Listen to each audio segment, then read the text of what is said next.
Welcome to Foreignness and Friendship, a series of podcasts. We present a number of bonus tracks connected to our radio show. You can listen to conversations with artists and activists, reports from festivals and other larger events, essays, reviews, poetry, and letters. We see ourselves as part of a non-binary rebellion with the intention of creating a language and a human condition beyond race, ethnicity, gender, sex, and class. Tear down these walls, dismantle the statues of power, and meet the other with an open spirit. In the month of August, we celebrate the literary festival, Louisiana Literature, which takes place in the third week of August every year. We have decided to publish conversations, interviews we made in the festival in previous years. Here's a conversation with a Palestinian author, the Palestinian poet and short story author Mazen Maarouf. He is now residing in Reykjavik, and he was also residing in Reykjavik in 2019 when we met him.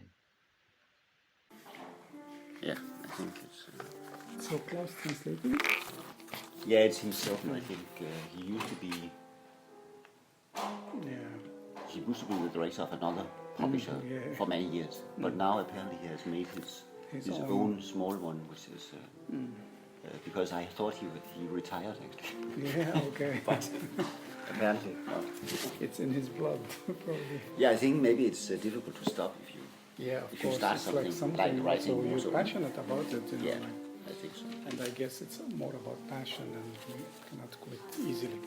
Yeah, a lot of it. Nowadays there's a lot of small publishers in Denmark who is kind of Connemara publishers, which doesn't really function on normal market conditions.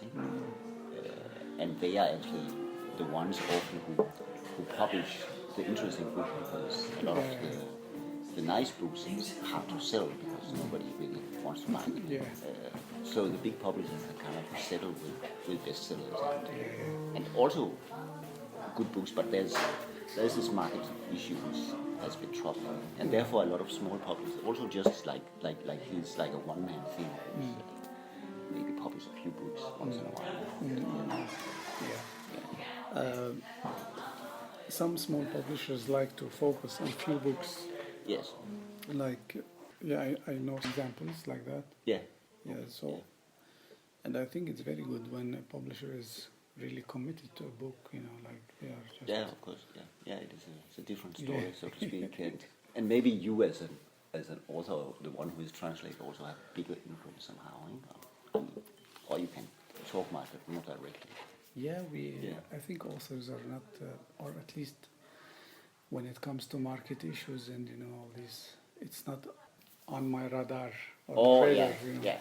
So I don't really maybe sometimes think enough about it. Okay. Just about writing. Yeah, of course. Yeah, that is.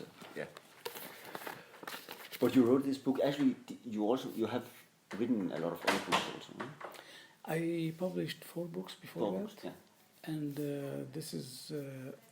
No, I published 3 books before that, and then 1 book after that. After that, okay.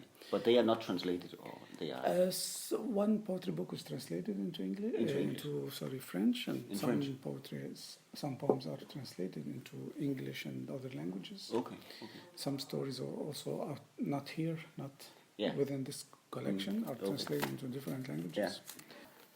Yeah, it's like just here and there. Yeah, of course. Yeah. So I read it, of course, and it is quite interesting. I think I like this. They are very kind of precise and sharp, not short stories. I think there's a lot of difference between short stories, but this one is functioning really well, I think. And then you have this, and that is one of the things I wanted to ask you about. That you have this focus on, I don't know if you can call it humor or the art or a little bit queer and peculiar, which is kind of runs as a tendency through a lot of them. So I was wondering, what is your idea about what role does it play to write it that way, or have this thematic, so to speak, over the content? I think when it comes to the themes of these short stories, it's like as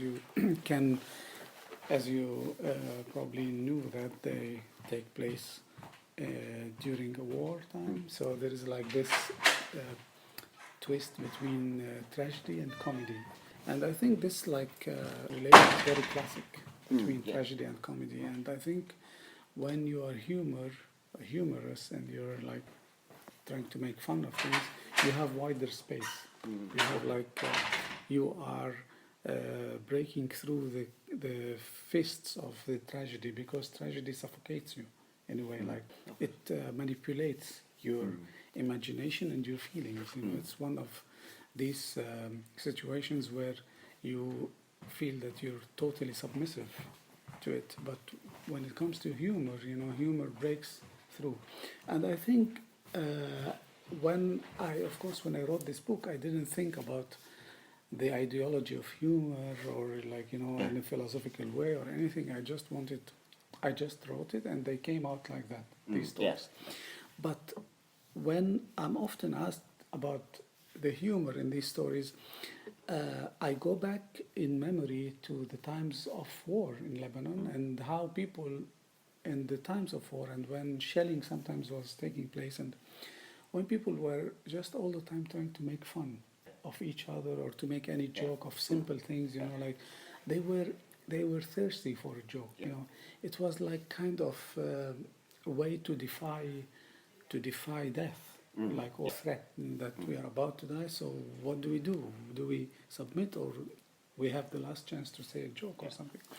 So it was like I remember this clearly, that these people who were, let's say, not very educated people, they were just people running after their everyday life and trying to survive.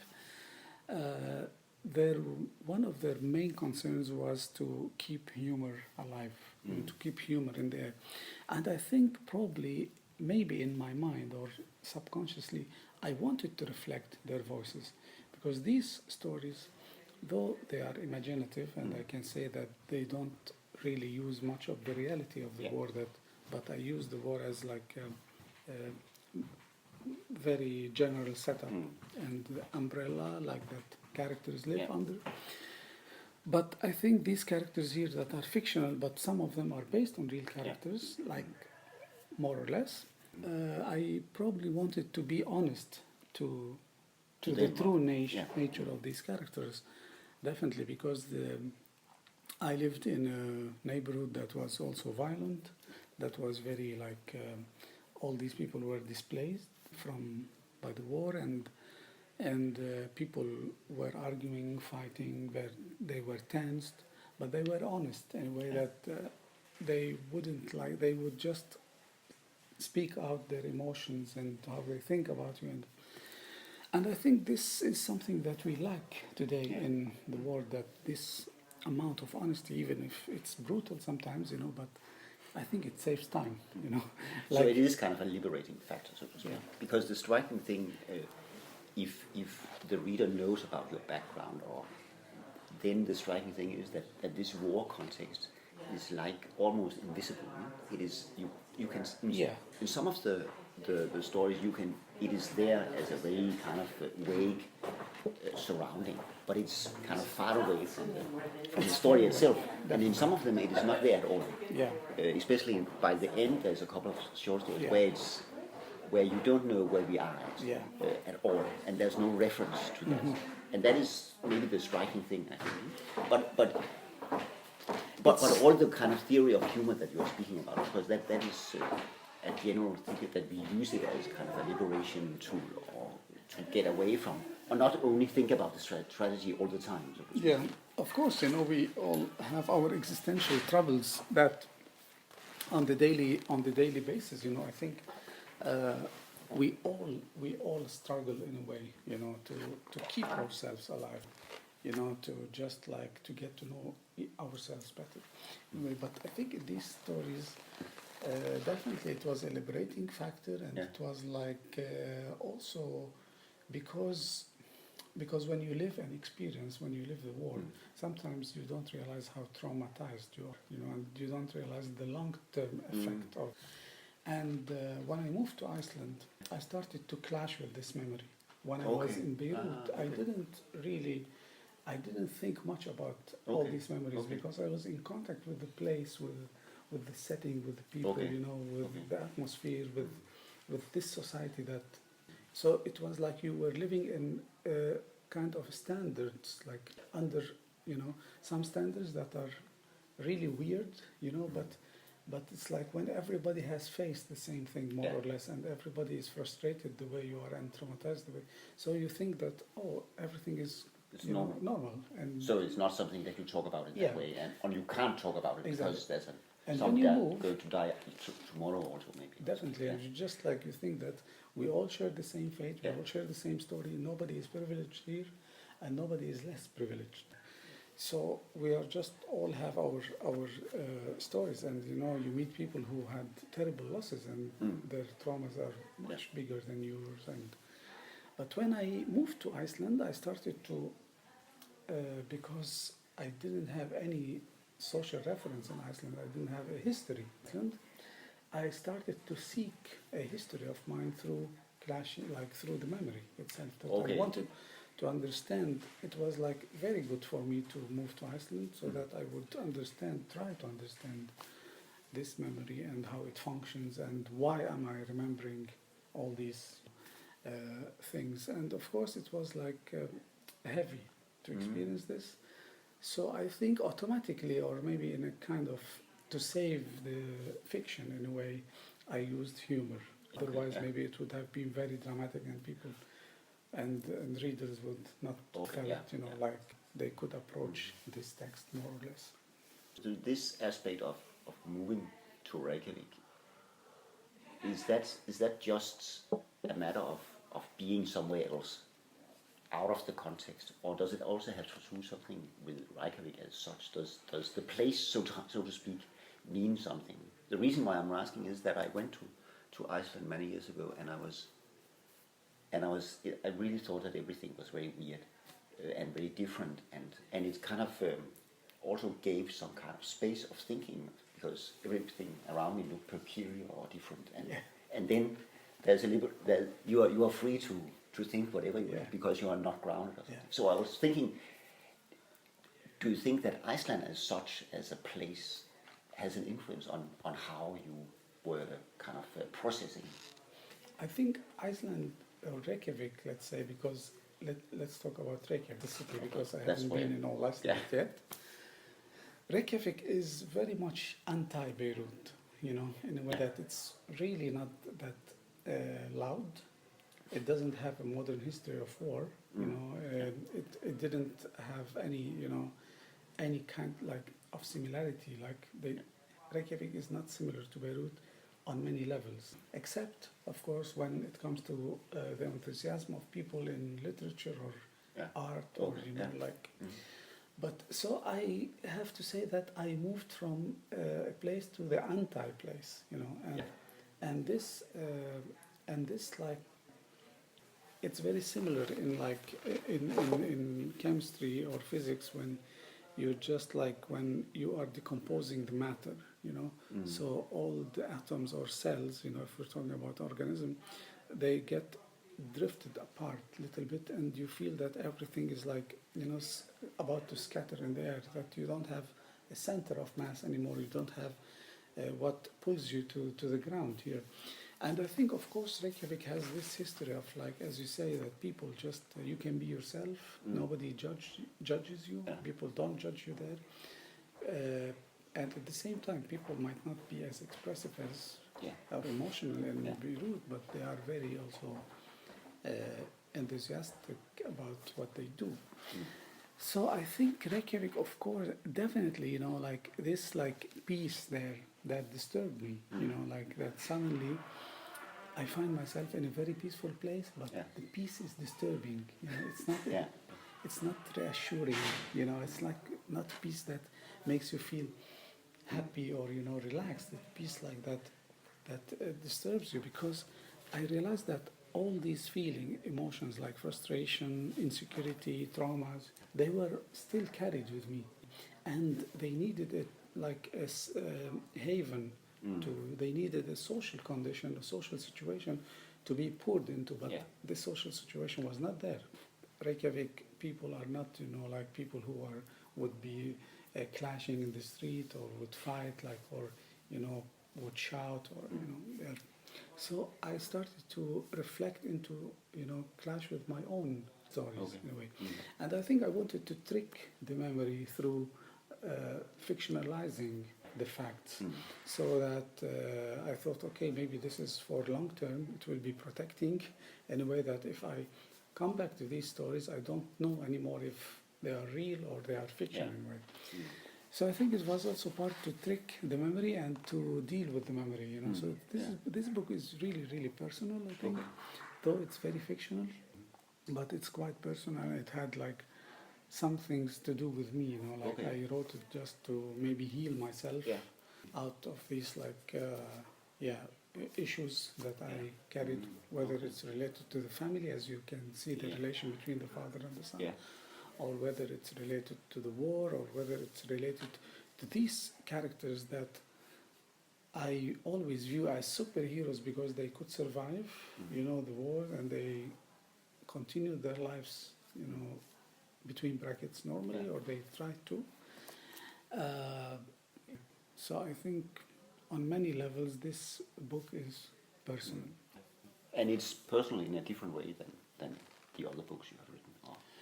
Yeah, definitely. This stands out definitely, as different.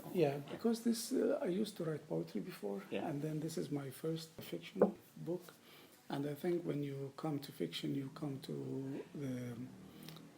to a point where like you are facing your inner thoughts like directly. You're not camouflaging them through poetry. You're not like symbolizing, you know, the fear or the trauma or anything. You're just spitting it out and trying to do it as honest as possible and as rough as possible as well. And this is like as if you're just, you know, hitting yourself with a needle in a way. And that's because you think that here, because you have these storytellings, there's some characters. That is why it is different from poetry. Yeah, because you know, because there's because it is close. Is it closer to kind of actually here because you spread the thoughts and your views among characters, you know, like of course you don't have to be your characters don't have to be necessarily the voice of your inner thoughts, but at least you have characters that represent more or less people that you know, whether you are conscious about it or you're subconscious, because like I think all this fiction that we write, it's coming from life, you know, at last. We are not inventing, like, I mean, we cannot invent, like we can invent events, but if you decompose one event, you can say, yeah, it's coming from life. You know, if you're talking about an accident or about a disease or about a trouble, a character, or about family situation, it all has references to of course you have society. to kind of use something to get into that situation. Definitely. And of course, like here you're more direct, you're more blunt, you're more, let's say, it's different. Definitely, I cannot compare poetry to prose or like to fiction writing, but I think it was more difficult, let's say, when it came to these stories. And writing. So it was more difficult to write it than to write the poetry. Yes, I think so. Yeah. And it was kind of purposely a choice, consciously a choice, that you shifted from poetry, because there was some material that could not be poetry but had to be something else. Or Is that Well, actually, understood correctly? yeah, this is an interesting question, I think, because I never imagined that I would write short stories, and short stories Okay. was one of the genres I never understood, Okay. and I never really accepted it. You know, I thought, why people write short stories? You know, I always thought, really, Yeah. I always thought this is very weird genre, and this is like genre that I would never approach in Yeah. my life. Okay. I would just go from poetry to novels. But short stories, like, it's weird and it's in between, and Yeah. why people do it, you know, like, it's so stupid to write short stories, you know. And then in 2013, I was in Stockholm, and I had finished my fourth poetry collection. Yeah. So, and I was about to send it to the publisher. It was on a notebook in my bag, and a thief, somebody came and stole the bag, Oh. stole the whole bag. Yeah. So the poetry book disappeared, Disappeared, yeah. the new one, you know. I never managed to write it again or to send it to the publisher, and I had this poetry block, and I think I still have it. Okay. But after some point, of course, it was drama, tragedy. I was crazy, like in Stockholm, looking in trash Yeah, of bins, course, you know, yeah, for this yeah. book, notebook. I didn't care about anything else. I just wanted this notebook.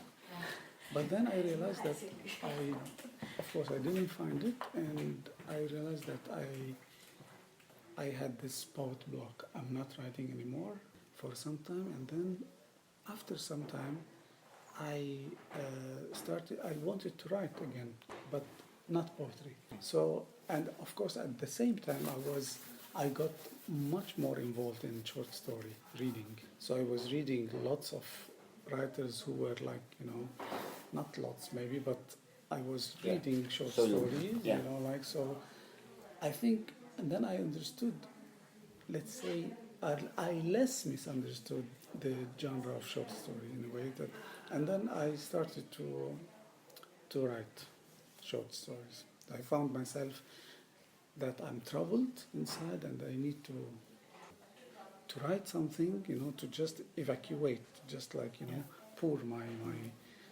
this worry or this, you know, I wasn't feeling good, let's say, and I started to write short stories. So you tell about it from this point of losing this poetry collection. So is it connected to that, or is it the context of Yeah, I Stockholm think- that you are in? The poetry, you lost something in Stockholm and then something else happened, or has it something to do with Stockholm, or is this loss of poetry is also Well- become, because it almost sounds symbolic? Yeah. Because this, I mean, losing of these Actually, intimate things can be yeah. very traumatic also. Yes, yeah, and it can be. But after a while, it can also be liberating somehow. Yeah, of course. You know, the most symbolic thing about it is that I was with two friends, and we were sitting exactly in a cafe that was just opposite to the academy where they decide Nobel Prize for literature. You know? So it is about So all when that. when I lost it, I thought this is really good sign for a bad thing to happen. Yeah. So Okay. okay, this is a sign, you know, Yeah. that maybe I shouldn't write anymore or Okay, something. Yeah.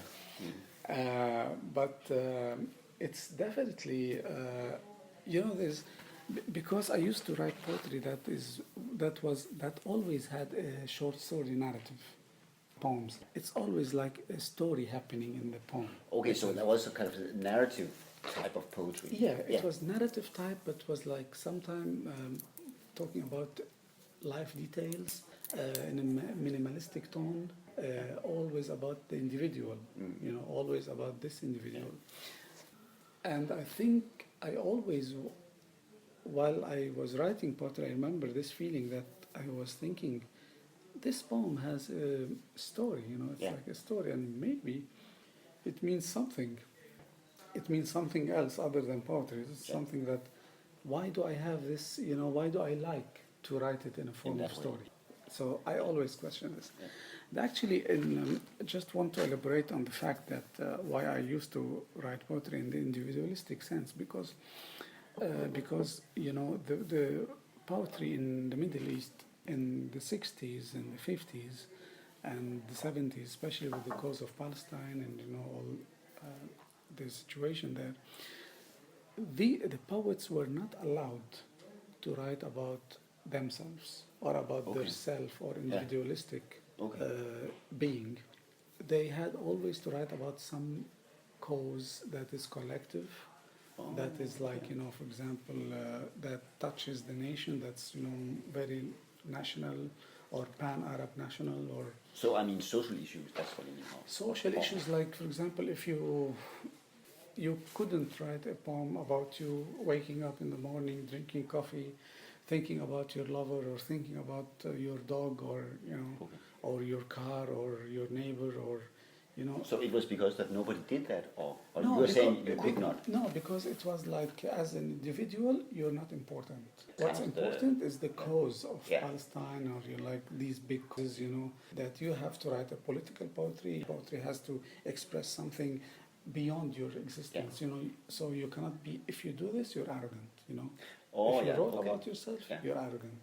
And then you cannot be out of the you are judged, and you are like, your poetry, of course, cannot be published maybe anywhere, and end up like in a miserable situation.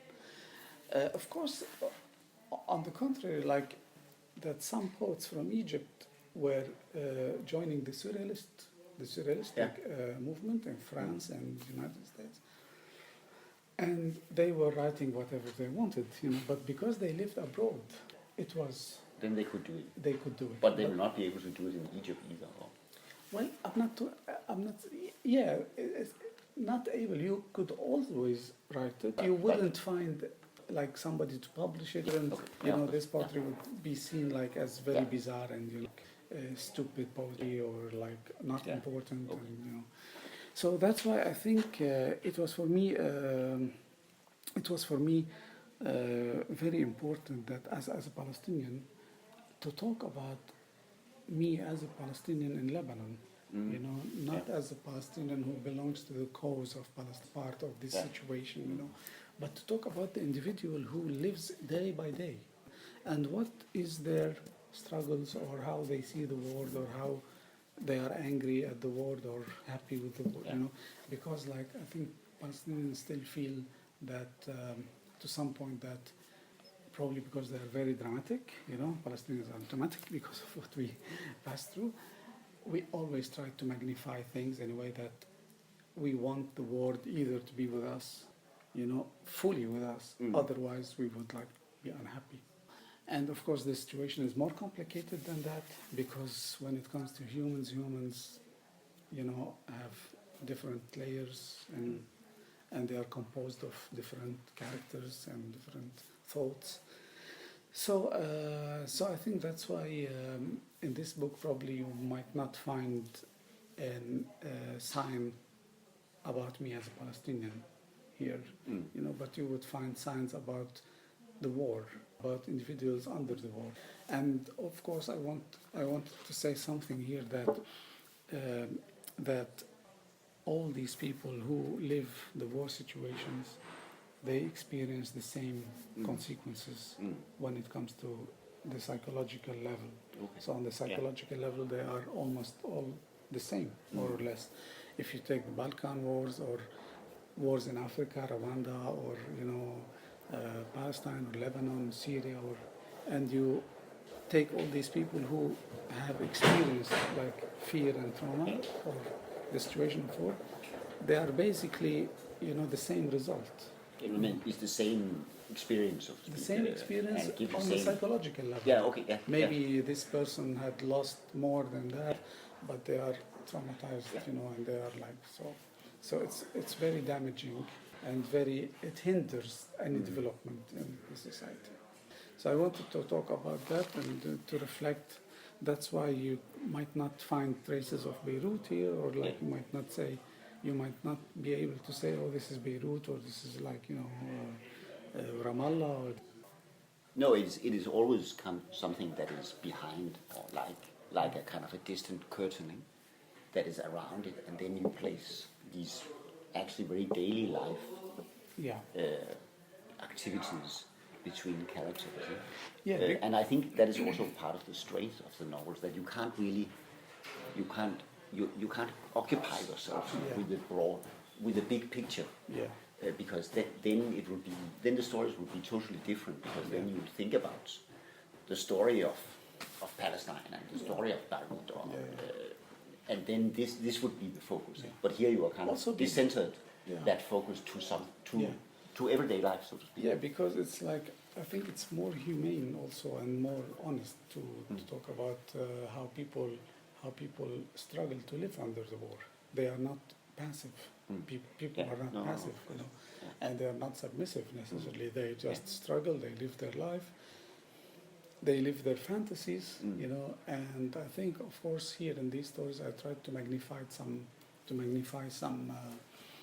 some happenings in a way that I push it a little bit to the grotesque or peculiar, you know, more than the defined between brackets reality.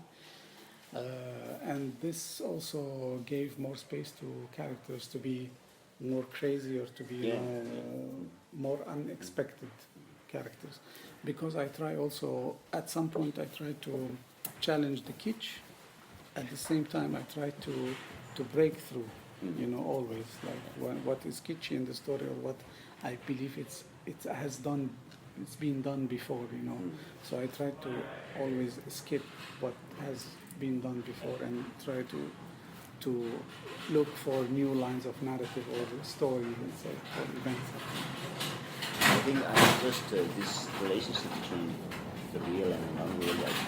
Now I'm just remember this. There's this one story about this man he's dreaming, but he's dreaming somebody else's dream, or he's always somebody else's dream, and then it ends up with a gun or a knife, and somebody are killed, or maybe they're not killed, or this fusion of what goes on in different dreams, and also outside the dreams and inside the dreams. And it's very interesting in terms of, I think, thinking about the relationship between different dreams and also between dream and reality somehow. And it kind of, in the end, it kind of all dissolved itself. Yeah.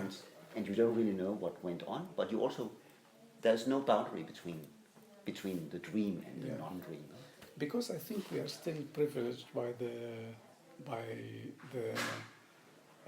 fact that science hasn't developed much to tell us much or more about how we dream, to tell us more about the psychology of children, for example, how children think.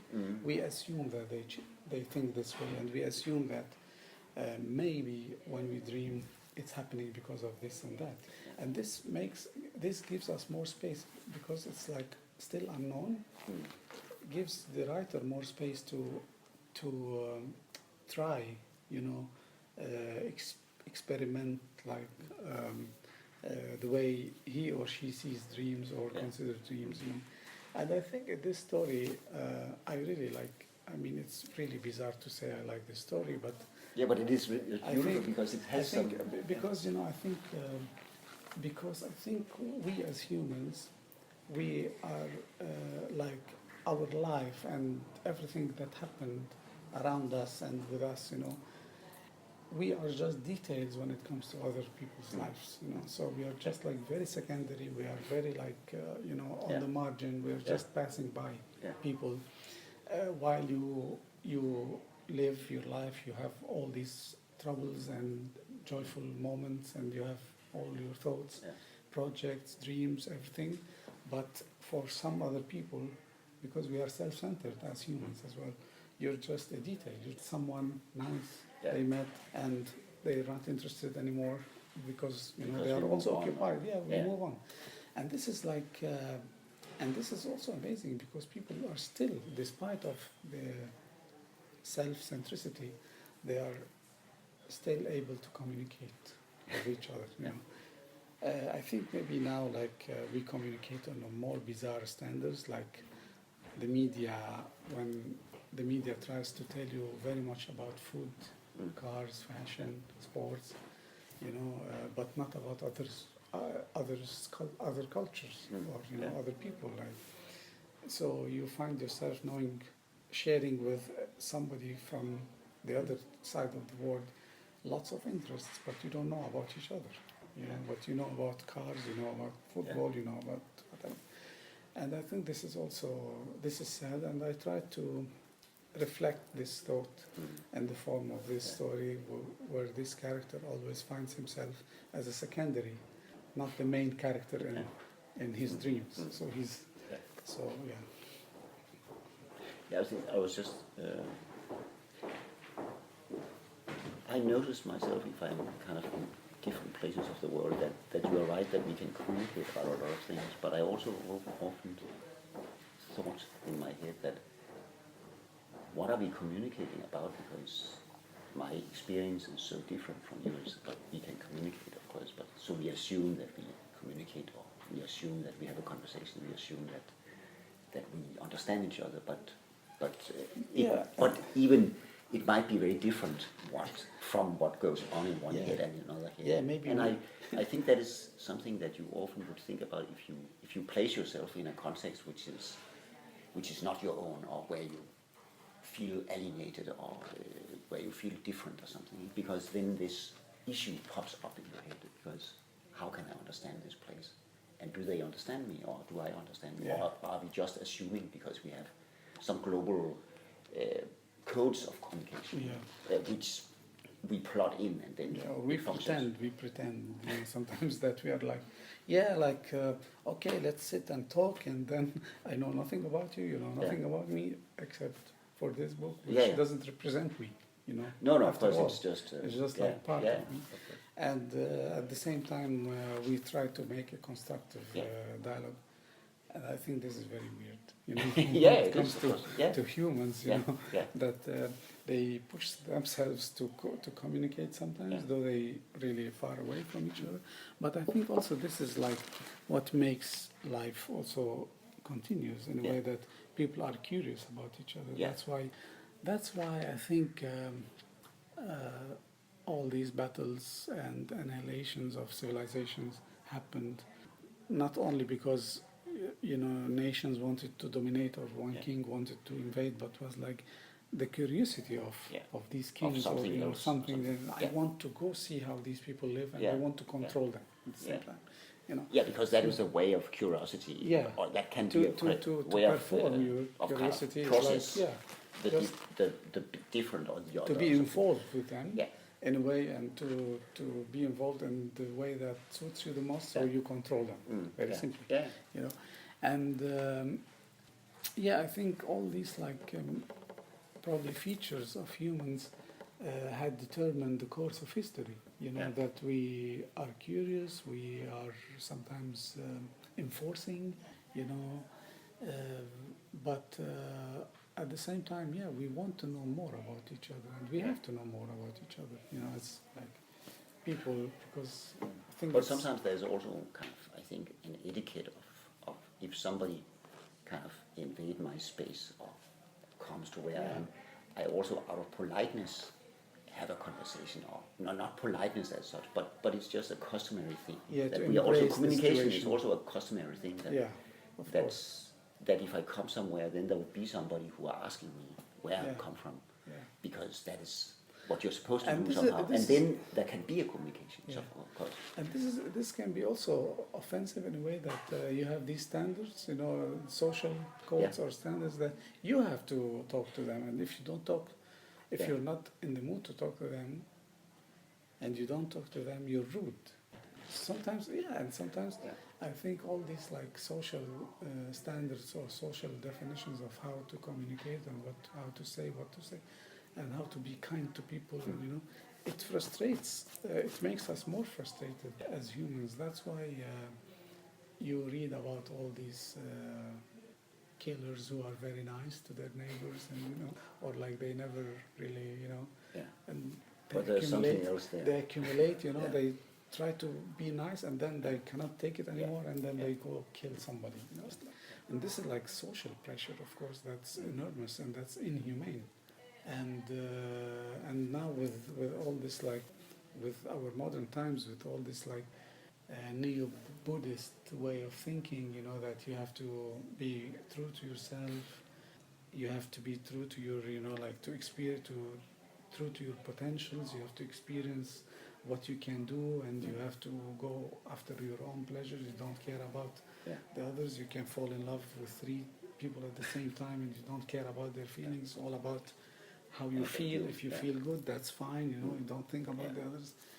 Like, which makes you of no personality, you know, like you don't develop a character, but you develop a self that is like greedy for pleasure, you know, anyway. Plus, it tells you also all the time that you have to be smart, you know, that you cannot be stupid in the 21st century, and that's why you want to satisfy this, you know, to express yourself, to express yourself in a way that you are smart, you're like educated, you're, you know, brilliant guy, and I think this all distracts us from our nature, you know, because we cannot, for example, if we all follow these like learnings now about being yourself, whatever, we will end up with no character, with no personalities. We will end up all the same, and in a destructive way as well, you know, because you cannot feed yourself and also not hurt the others necessarily, you know. So it's like if you feed yourself with pleasure, it might interact with hurting or somebody, contradict somebody or else's, abusing somebody, very simply, not maybe hurting, but abusing somebody.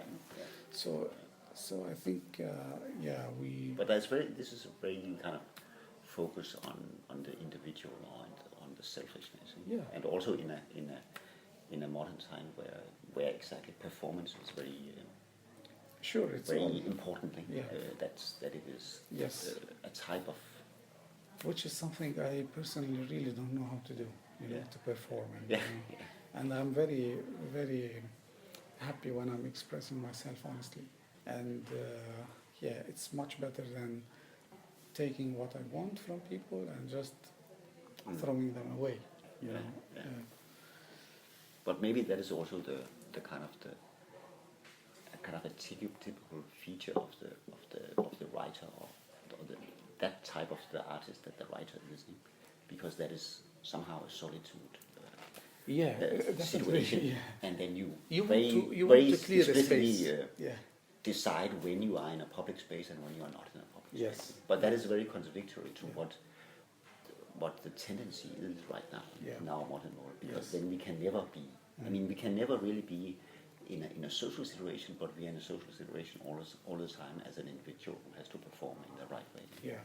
And who doesn't care about others. So there is this weird contradiction. Make us, you know, it makes us like just fitting the coordinates of these theories, you know, and not fitting the coordinates of what we want to become in a way. And I'm often described as a socially awkward, you know, and not really social because. And the thing is that sometimes I have only few friends, but I'm very, very, very happy with this, you know. And I enjoy spending time alone, like writing or you know, or probably with my girlfriend, let's say, but not like necessarily meeting lots of people all day. But if I meet people, it's okay as well. So it's like, I think it all probably goes back to this social crisis that we live in now, and we don't know where the world is heading. We don't know where we are going. You know, what's gonna happen now with all these crazy politicians around the world in United States and Europe. We don't know, and then we shift our attention to ourselves in a way, and we try to live happily until something good happens that takes this initiative from us and makes us happy. Like the idea, for example, of the state, like when it was in the 19th century, you know, the pursuit of happiness, you know, the right of people to be happy, you know, in a way. And and this was probably the states were initiated to make people probably feel good about themselves and feel good and do something productive. But now it's not like that. We are used by governments. But maybe also because the government and the states and policy has kind of lifted itself out of that project. Because you are right that the national state had a cultural project, so to speak, which is not there anymore. So. And also the colonial attitudes, you know, of countries in the 19th century made their people like just be the wood for this engine, for this machine. Yeah. this machine, you know, this engine. So if you want to, you have to be educated so that you feed the society more, you benefit the society. You have to be more brave in the wars, you know, you have to show all the best of you, not for your own sake, but for the sake of somebody else. Yeah, somebody superior. For somebody else is gaining, or something is gaining, so to speak, because it's also some kind of an economic or just a financial mechanism, so to speak. Or maybe not even financial, just a mechanism. Yeah, which feeds the finance later on. How did we end up here? Yeah, I'm not sure. A little bit away from the book. But you have an event in the afternoon, I know, and tomorrow also. Yeah, I have an event now, today, and tomorrow with Isabella Hamad. Yeah. And today, do you know her beforehand? Because yeah, she also has a Palestine background. We met yesterday, actually. Okay, but but not other than that. No, not before. Yeah, but good luck with that. Thank you very much. And thank you for the conversation. Thanks, thanks to you. Interesting. Yeah. Thanks to you. Yeah. Thanks for your time. Yeah, yeah. And have a good day. Yeah. Here ends our conversation with Mazen Maarouf. In 2019, his book Vittigheder til krigere was just published in a Danish translation, published by the small publisher Epilog. Epilog is owned by Claus Clausen. Claus Clausen was earlier the director of a bigger Danish publisher, Tiderne Skifter. The book in question has also been published in English with the title Jokes for the Gunman, and in Swedish, Vitser för militsen.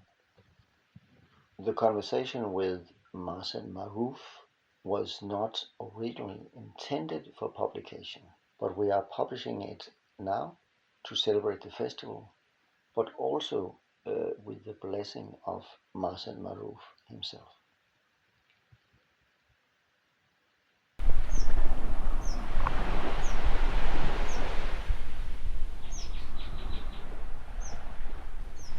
You have listened to a bonus track by Foreignness and Friendship. If you have built up an appetite for more, then you can follow us on thewhiteafricanblogspot.com and walk in our footsteps by stepping into In My Footstep WordPress.com.